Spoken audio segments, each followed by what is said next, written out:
아스날이 하베르츠의 영입을 거의 확정을 지었습니다. BBC에서도 아스날이 하베르츠를 위해서 첼시와 6,500만 파운드의 계약을 맺었다 라고 보도를 했고요. 로마노 기자도 Here we go를 띄우면서 6천만 파운드의 이적료 플러스 500만 유로의 보너스 조항, 그리고 조만간 메디컬 테스트가 예정되어 있다 라고 기사를 올렸습니다. 그런데 여기서 이제 이야기가 많이 되는 건 당연히 이 하베르츠의 이적료거든요. 6,500만 파운드면 하나로 1,000억 정도의 금액이에요.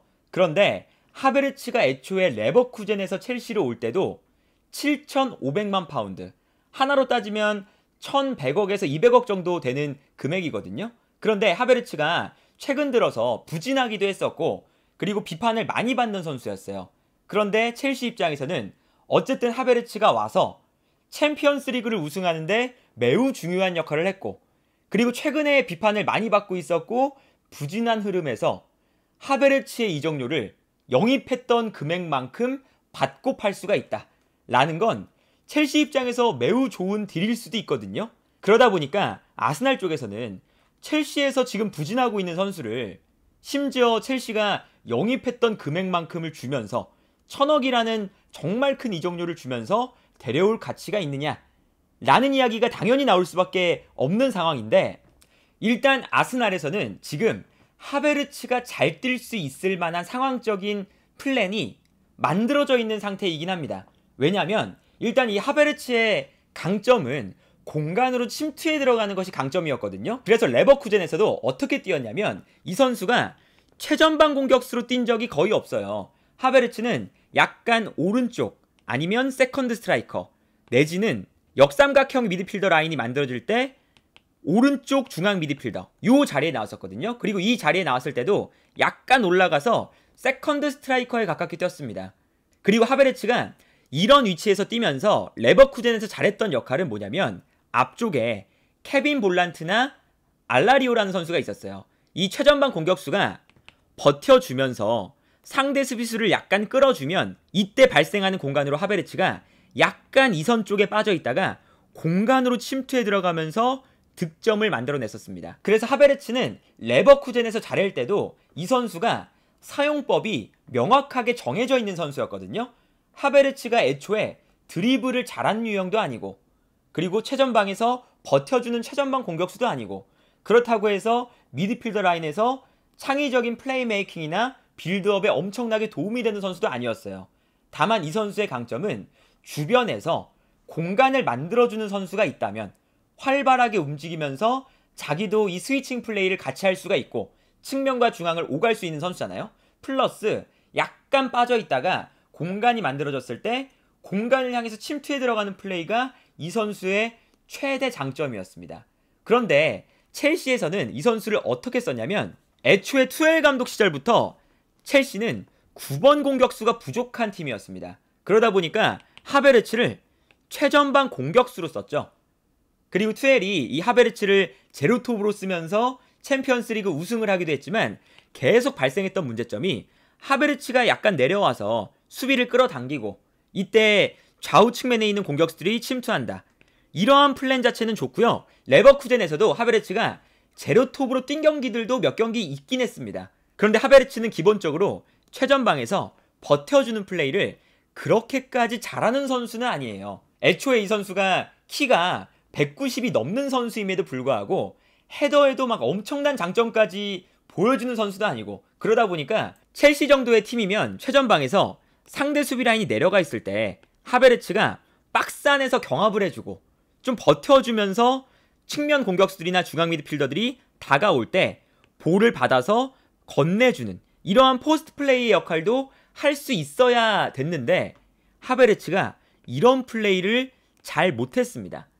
그리고 여기에 더해서 하베르츠가 제로톱처럼 내려와서 플레이하게 되면요, 끌어당기는 역할은 분명히 하베르츠가 잘해줄 수 있거든요. 미드필더도 뛸 수 있는 선수니까. 그래서 내려와서 공간을 만들어주는 건 좋은데 이 선수의 가장 큰 장점은 공간으로 침투해 들어가는 거잖아요. 그런데 공간으로 침투해 들어가는 게 아니라 주변 선수들을 위해서 공간을 만들어주는 역할에 집중을 했었습니다. 그리고 하베르츠가 공간으로 침투하려면 내려왔다가 올라가는 이렇게 한 번의 동작이 추가가 되기 때문에 하베르츠가 침투하는 역할에 집중했을 때보다 훨씬 더 자신의 역할이 늘어나면서 첼시에서 자신의 장점을 발휘하기가 약간은 까다로운 상태이기도 했었어요.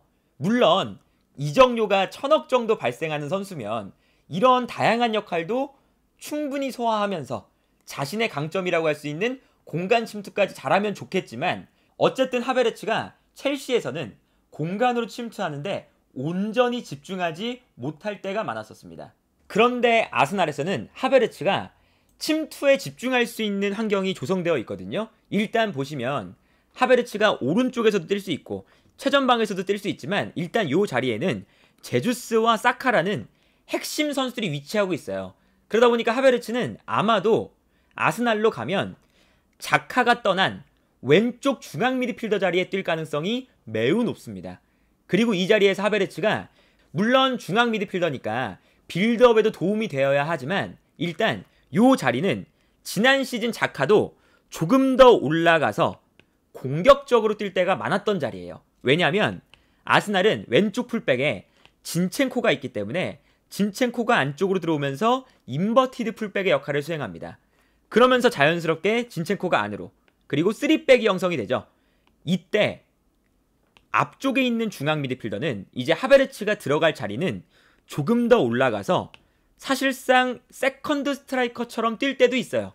그리고 여기서 하베르츠의 역할은 뭐냐면, 지난 시즌 자카도 그랬는데 왼쪽에 있는 마르티넬리 혹은 트로사르와 함께 계속 스위칭 플레이를 합니다.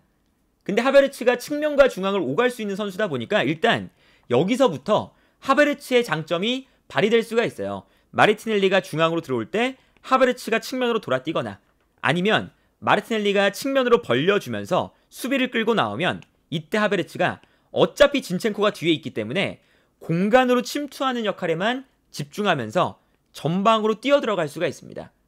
그리고 여기에 더해서 최전방에 있는 제주스가 워낙에 활동 반경이 넓은 선수라서 지난 시즌 아스날은 제주스가 내려오면서 수비를 끌고 내려올 때 오른쪽에 있는 사카, 왼쪽에 있는 마르티넬리, 그리고 중앙에 있는 자카 같은 선수들이 공간으로 침투해 들어가면서 득점을 많이 만들어냈습니다. 근데 이 자리에 이제 자카가 아니라 하베르츠가 나오게 된다면 제주스가 수비수를 끌고 나오는 순간 하베르츠의 공간 침투가 아스날의 중요한 득점 루트 중에 하나가 될 수가 있는 거예요.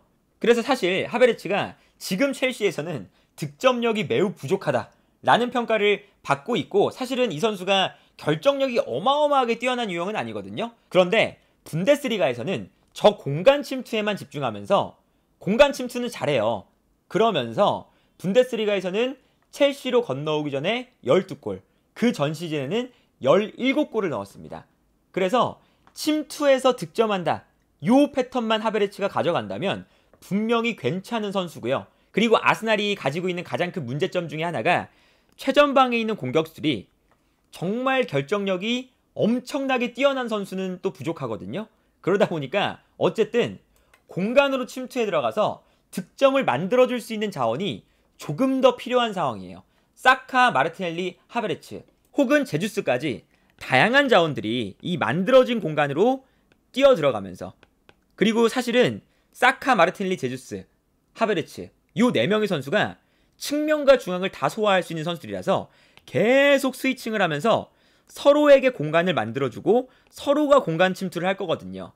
그래서 이 앞쪽에 있는 자원들이 정말 무한 스위칭을 할 겁니다. 여기에 더해서 트로사르도 측면과 중앙을 모두 소화할 수 있는 선수죠.